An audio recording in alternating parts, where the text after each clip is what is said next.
Donald Trump lied about an election being stolen and then sicked a mob on the Capitol. And it's funny that you roll your eyes at this, Kevin, because you're the one who went down and resurrected him. That was never Trump Republican. Sarah Longwell finally telling Kevin McCarthy exactly what he needed to hear about his role in guaranteeing that Donald Trump remains a threat to our democracy. I'm going to show you more of that clip in just a bit. But first, we have breaking news here that FBI Director Christopher Wray is resigning before Donald Trump takes office. Here is his announcement. After weeks of careful thought, I've decided the right thing for the Bureau is for me to serve until the end of the current administration in January and then step down. My goal is to keep the focus on our mission, on the indispensable work each of you is doing every single day. And in my view, this is the best way to avoid dragging the Bureau deeper into the fray while reinforcing the values and principles that are so important in how we do our work. Now, it should go without saying, but I'm going to go ahead and say it anyways. This is not easy for me. I love this place. I love our mission, and I love our people. But my focus is, and always has been, on us and on doing what's right for the FBI.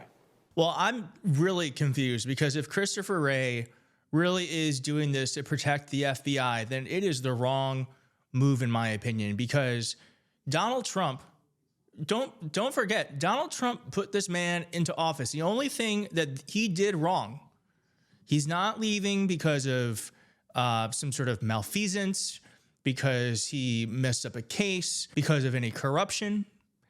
He is leaving because he wasn't properly subservient to Donald Trump. And that is the only reason why Kash Patel is being put up for this vote. And I hate that he's doing this because one of the arguments Democrats had to not go with Kash Patel, aside from all the fact that Kash Patel is insane, is that we were saying, well, you know, we're not going to fill a job that is already full. And now he's taken away that argument. Donald Trump had this to say: "The resignation of Christopher Wray is a great day for America, as it will end the weaponization of what has become known as the United States Department of Injustice. I just don't know what happened to him. We will now restore the rule of law for all Americans. Under the leadership of Christopher Wray, the FBI illegally, not true, raided my home without cause, worked diligently on illegally impeaching and indicting me, not true, and has done everything else to interfere with the success and future of America. They have used their vast powers to threaten and destroy many innocent Americans, some of which will never be able to recover from what has been done to them. Kash Patel is the most qualified nominee to lead the FBI in America's history, blah, blah, blah, blah, blah." The only reason why Kash Patel is considered the most qualified is because he's completely unqualified, which means that he's subservient to Trump, and the only thing he's going to do is go after Trump's enemies. And here's Aaron Rupar saying what I believe, which is Wray hasn't done anything worthy of getting fired by Trump and should have made him do it.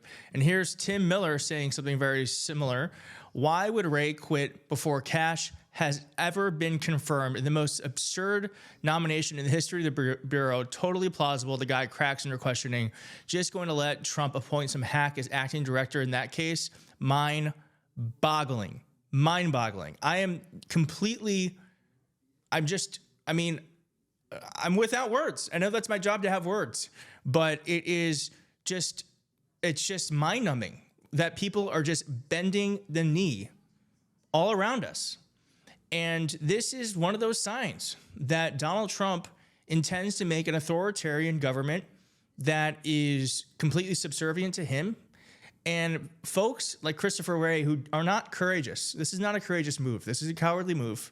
It's folks like him that are just making it more and more easy for Donald Trump to do what he wishes with our government. And the reason why Donald Trump can do this to our government is because on January 6th, he was not convicted after being impeached by Nancy Pelosi in the Democratic House. And the reason why that happened is because of folks like Kevin McCarthy, who allowed Donald Trump to go by without any consequences. And then he went down to Mar-a-Lago and kissed the ring and really did resurrect Donald Trump's image. And what I love is here is Sarah Longwell at the New York Times Deal Book Summit saying that to Kevin McCarthy's face.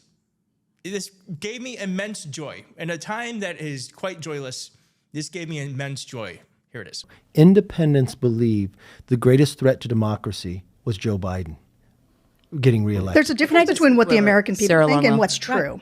So the idea, I don't know why, Donald Trump lied about an election being stolen and then sicked a mob on the Capitol. And it's funny that you roll your eyes at this, Kevin, because you're the one who went down and resurrected him. You want to know what happened? Is we elected the most dangerous criminal human being, corrupt human being that America has ever elected. And Kevin, you helped him. You're the one who went and got him after. You're welcome. Yeah. You're welcome. Yeah, sure. Thank you. Okay. And have a lot in of doing ground so, you enabled this. And so Joe Biden, the idea that Joe Biden's Justice Department is the problem here, as opposed to Donald Trump and the fact that he tried to overturn an election and sicked people on the Capitol, is, I don't know if people let you get away with that in rooms all the time, but you should never be allowed to get away with it. So God, that is such a good moment. Kevin McCarthy should never live down this, and nor should any Republican who helped Donald Trump retake power. And Kevin McCarthy was so mad. Look at what he said in response to Sarah Longwell, who is one of the owners of the Bulwark, which you might have heard of, and has been a Republican who's been against Trump and has really stuck to her values the past, God, has been 8 years. It's been 8 years, but here's a clip. The only thing I would take from all this discussion, and Van, tell me if I'm right or wrong. When Republicans lose, we never say we have to have therapy. You just say you didn't lost. You just say you didn't lose. I never knew who she was until today. I don't know if I'd ever listen. Exactly. Well, you know who she is now, don't you, Kevin McCarthy? Ugh. All right, I'm going to end this with a clip that, again, I'm just trying to give you immense joy, immense joy. Here's Scott Jennings from CNN. I saw this clip earlier today, and it's great. Getting his ass handed to him by one of the CNN hosts, and I'll see you next time. You keep referring to Neely as the victim. I think Penny is the victim in this case, and I think the people on that, I think people on the train are the victims. I have a tendency to call the people who die a victim. We have different ideas about that, but to my mind, someone lost a child, and I'm always going to feel for that person. That's just how I'm built. It's like a Christian thing. But the reason why I'm asking is... Are you saying I'm not a Christian? I'm not at all. I just want to make your sure that you assertion? understand it's a values-based comment. Are you saying I don't have any values? Not a political one. Are you saying I don't have any No, values? Scott, she's not saying that. He is, but he needs a clip for the internet, so I need to Exactly. but in the meantime, the reason why